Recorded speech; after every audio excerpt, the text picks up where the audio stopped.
বনি ইসরাইলের এক লোক 500 বছর আল্লাহর ইবাদত করেছে। কয় বছর? কোথায় জানেন? সাগরের মাঝখানে এক পাহাড়, ওই পাহাড়ের উপরে বসে 500 বছর টানা আল্লাহর ইবাদত। দিনে আর রাতে একবার করে নিচে নামতেন।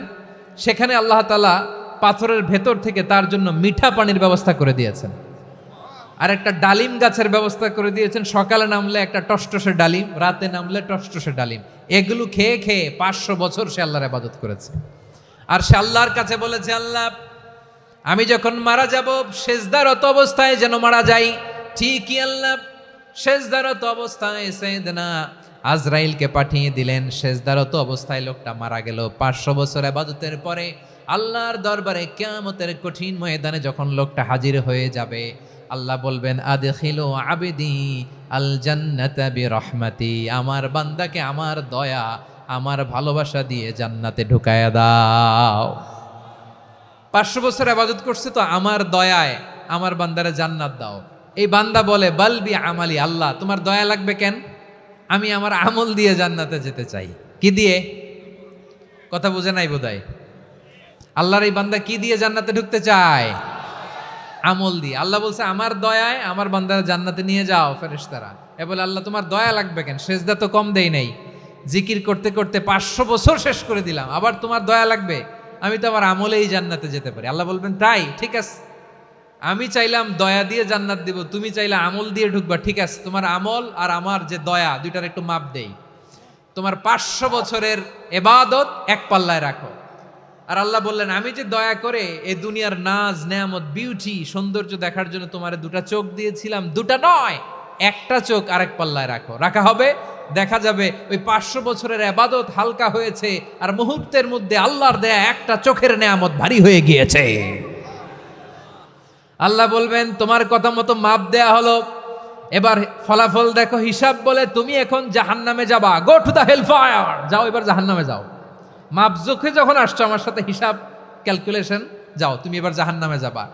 এবার লোকটা কাচুমাচু করে বলে, আল্লাহ আমি বুঝি নাই, আল্লাহ আমি বুঝতে পারি নাই, খেয়াল করি নাই, তুমি আমারে ক্ষমা করো, তুমি আমারে মাফ করো। ও আল্লাহ, এবার আমি টের পেয়েছি, এবার আমি বুঝতে পেরেছি, তোমার দয়া ছাড়া দুনিয়ায় কেউ জান্নাতে যেতে পারবে না, কেউ পারবে না। আল্লাহ বললেন, ওরে গোলাম, তুই তো কিছুই ছিলি না, অস্তিত্বহীনতা থেকে তোরে অস্তিত্বে আনলো কে? ওই ছোট্ট শুক্রাণু থেকে মায়ের পেটে 9 মাস তোরে খাবার দিয়েছে কে? আবার সুস্থতার সাথে দুনিয়ার বুকে তোরে ডেলিভারির ব্যবস্থা করে দিল কে? আবার তোর মায়ের বুকের ভেতরে 2টা খাবারের লাইনের ব্যবস্থা করে দিল কে? আবার তোকে শৈশব পেরিয়ে কৈশোর পেরিয়ে তারুণ্য, তারপরে যৌবন, এগুলো দান করলো কে? তার চেয়েও বড় কথা, পাহাড়ের মাঝখানে সাগরের মাঝখানে 500 বছর ইবাদত করার শক্তি তোর গায়ে দিয়েছে কে? এই সাগরের মধ্যে লোনা পানি, লবণের পানি মুখে দেয়া যায় না, সেখান থেকে আমি পাহাড়ের ভেতর থেকে মিঠা পানির ব্যবস্থা করে দিলাম। ওই জায়গায় তোরে রিজিকের বন্দোবস্ত করলো কে? সকাল বিকাল 2 বেলা টসটসে ডালিম খাওয়ার ব্যবস্থা করে দিল কে? তোর আবদার ছিল, আল্লাহ আপনি আমারে সেজদারত অবস্থায় রুহু কবজ করবেন, তোর শেষ আবদারটাও পূরণ করেছে কে? ও গোলাম, আমার রহমতের তুলনায়, আমার নেয়ামতের তুলনায় তোর 500 বছরের ইবাদতের কোনো ওজনই হবে না। গোটা বিশ্বের কেউ কোনোদিন আমার জান্নাতে ঢুকতে পারবে না আমি আল্লাহর দয়া ছাড়া। হুয়ার রহমানুর রহিম, তিনি দয়াময়, তিনি মেহেরবান। জিব্রাইল আলাইহিস সালাম বিশ্বনবীর এই লম্বা হাদিসটা যখন শোনালেন, আমি যা যা বলছি এটা বিশাল এক হাদিসের অনুবাদ। বললেন, ইয়া মুহাম্মদ, এই দুনিয়ার সবটাই চলে আল্লাহর রহমত দিয়ে। হাদিসের শেষ কথা, সব চলে আল্লাহর কি দিয়ে? তখন বিশ্বনবী সাহাবাদের বললেন, ও সাহাবারা শোনো, আল্লাহর জান্নাতে কেউ কোনোদিন প্রবেশ করতে পারবে না তার রহমত ছাড়া। সাহাবারা বললেন, ইয়া রাসূলুল্লাহ, আপনিও না, আপনিও কি আল্লাহর রহমত ছাড়া প্রবেশ করতে পারবেন না? বিশ্বনবী বললেন, না আমিও না, আমি বিশ্বনবীও আল্লাহর জান্নাতে আল্লাহর রহমত ছাড়া ঢুকতে পারবে না। তবে কিয়ামতের দিন আল্লাহর রহমত আমার চারদিকে বেষ্টনী দিয়ে থাকবে। আল্লাহ নিজের পরিচয় দিয়ে বললেন, আলিমুল গায়বি ওয়াশ শাহাদাতি হুয়ার রহমানুর রহিম, আমি হলাম রহমান, আমি রাহিম। আল্লাহরে চিনছেন? ও বারোখালীর ভাইয়েরা, আপনার রবকে চিনতে পারতেছেন? তিনি দয়ার সাগর, তিনি মায়ার সাগর। তার দয়ার সাগর যে কত বড় আপনার কল্পনাতেও নাই। এজন্য আপনার পাপ যত বড় হোক, অন্যায় যত বড় হোক, অপরাধ যত বড় হোক, আপনার জুলুম যত বড় হোক, আল্লাহর রহমান নামের দরিয়া তার চাইতেও বড়। আল্লাহ বললেন, খুলিয়া ইবাদিয়াল্লাযীনা আসরাফু আলা আনফুসিহিম লা তাকনাতু মির রাহমাতিল্লাহ ইন্নাল্লাহা ইয়াগফিরুয যুনুবা জামিআ ইন্নাহু হুয়াল গফুরুর রহিম। ও আমার গুনাহগার বান্দারা শোনো, জুলুম করেছো, ভুল করেছো, অন্যায় করেছো, আল্লাহর রহমত থেকে নিরাশ হয়ো না। আমরা বিশ্বাসীরা কশিনকালে আল্লাহর রহমত থেকে নিরাশ হব না, ঠিক কিনা বলেন? আল্লাহর রহমত থেকে নিরাশ হবেন? ভুল করে ফেলছেন, আরে ভুল তো সবাই করে। পাপ হয়েছে, আরে পাপ তো সবার আছে, আপনারা সবাই পাপী, সবাই পাপী। যত পাপ হোক, ভুল হোক, অন্যায় হোক, অনুতপ্ত হয়ে তওবা করে, অজু করে, জায়নামাজটা বিছিয়ে, সেজদা দিয়ে চোখের পানি ছাড়েন। চোখের বেয়ে পড়া পানি আল্লাহর কাছে যে কত প্রিয়। অনুতপ্ত বান্দার চোখের পানির ফোঁটা তার চোখ বেয়ে, নাকের ডগা বেয়ে জমিনে ড্রপ করার আগেই আল্লাহর ওই বান্দার সব গুনাহ মাফ করে দেয়।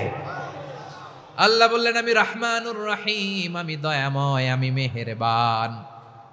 এরপর আল্লাহ বললেন, হুয়াল্লাহুল্লাযী লা ইলাহা ইল্লা হুয়াল মালিকুল কুদ্দুসুস সালামুল মুমিন। ওয়াল্লাহুল্লাযী, তিনি এমন আল্লাহ, লা ইলাহা ইল্লাহু, তিনি ছাড়া কোনো ইলাহ নাই। আল মালিক, তিনি হলেন আল মালিক।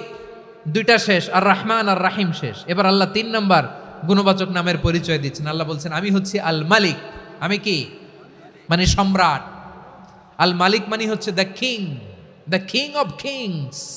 সব রাজার বড় রাজা, মহারাজা। তার চেয়ে বড় রাজা আর কেউ নাই, তার চেয়ে বড় সম্রাট আর কেউ নাই, তার চেয়ে বড় ক্ষমতাধর সত্তা মহাবিশ্বে দ্বিতীয় কেউ নাই। চিৎকার করে বলেন ঠিক কিনা? তিনি আল মালিক। আল মালিক মানে ক্ষমতাধর, ক্ষমতার মালিক, রাজা ধীরাজ বাদশাহ। তার ক্ষমতা আর আমাদের ক্ষমতা একরকম নাকি? হ্যাঁ, আমাদের দুনিয়াতে ক্ষমতা অস্থায়ী ক্ষমতা, ঠিক কিনা বলেন? আইজ আছে কাল নাই, এরকম না ক্ষমতা? আল্লাহর ক্ষমতাও তো এরকম না, আইজ আছে কাল নাই এরকম। দুনিয়াতে দেখবেন কোন দেশের প্রেসিডেন্টের 4 বছরের ক্ষমতার মেয়াদ, কোন দেশে 5 বছরের। আল্লাহর কয় বছরের? 10 বছরের নাকি 20 বছর, 100 বছর? আল্লাহর ক্ষমতার মেয়াদ কতদিন বলেন? বুঝে থাকলে বলেন তো। চিরকাল তার ক্ষমতার মেয়াদ। চিল্লায় বলেন ঠিক কিনা? নিরঙ্কুশ ক্ষমতা, একচ্ছত্র ক্ষমতা বলতে যা বুঝায়, এই ক্ষমতা একমাত্র আল্লাহরই আছে। আমাদের ক্ষমতার জন্য আমরা ডিপেন্ড করতে হয়, ওর ডিপেন্ড লাগে, ওই জনমত নেওয়া লাগে, ওই জনগণের কাছে যাওয়া লাগে, ভোট চাওয়া লাগে, এরা ভোট দিলে এরপরে আমরা আসবো, ঠিক কিনা? আবার জনগণ না চাইলে আমরা নাই। আল্লাহর ক্ষমতা কি এরকম? হ্যাঁ, আবার দেখবেন দুনিয়াতে ক্ষমতায় যাওয়ার জন্য জোট করা লাগে। জোট, জোটের রাজনীতি আছে না নাই? জোট হয়, শরিক হয়, এই হয়, সেই হয়, নানাভাবে দুনিয়াতে ক্ষমতায় আসতে হয়। আল্লাহ বলে, আমার ক্ষমতার জন্য কারো উপর বিন্দু পরিমাণ আমার ডিপেন্ড করা লাগে না।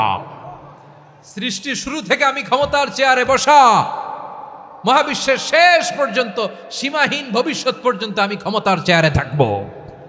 আমি হলাম আল মালিক। আমার ক্ষমতার কোনো কমতি নাই, কোনো ঘাটতি নাই।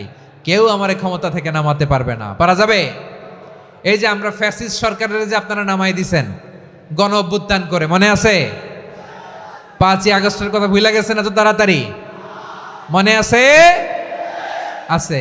তা আমরা সবাই মিলে যদি একটা গণ অভ্যুত্থান করি, তাইলেই তো আল্লাহর ক্ষমতার চেয়ার থেকে নামায় ফেলানো যায়। হ্যাঁ, যাবে না? পারবো না আমরা? কি বলে, পারা যাবে না? আচ্ছা, আমরা না হয় পারলাম না, জিন জাতি যদি আমাদের সাথে জয়েন করে, ম্যানকাইন্ডের সাথে জিনকাইন্ড, ইফ দে জয়েন আস, সবাই মিলে একটা গণ অভ্যুত্থান, রেভলিউশন, ডেমনস্ট্রেশন, প্রোটেস্ট, সবাই মিলে যদি একটা অভ্যুত্থান করি, তাইলেই তো আল্লাহর ক্ষমতা শেষ। আওয়াজ করে বলেন, তাইলেই কি আল্লাহর ক্ষমতা শেষ হবে? এই যে বারোয়াখালীর ভাইয়েরা, এদিকে কি হচ্ছে আমি তো দেখতে পাচ্ছি। এরকম হইলো কেন? তোমরা খালি বোতল ছুড়লা কেন 2-1 জনের উপরে?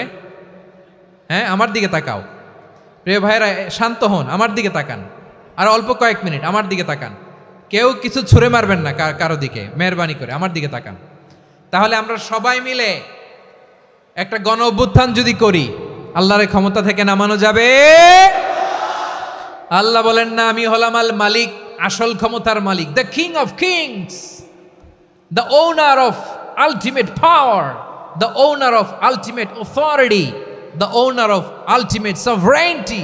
নিরঙ্কুশ একচ্ছত্র ক্ষমতার মালিক হচ্ছি আমি আল্লাহ। আল্লাহ তাআলা সূরা মুলকের শুরুতে বলছেন, তাবারাকাল্লাযী বিয়াদিহিল মুলকু ওয়া হুয়া আলা কুল্লি শাইইন কাদির। মহিমান্বিত সত্তা, যার হাতে ক্ষমতা, তিনি যা চান তাই করতে পারেন। আওয়াজ করে বলেন তো তিনি কে?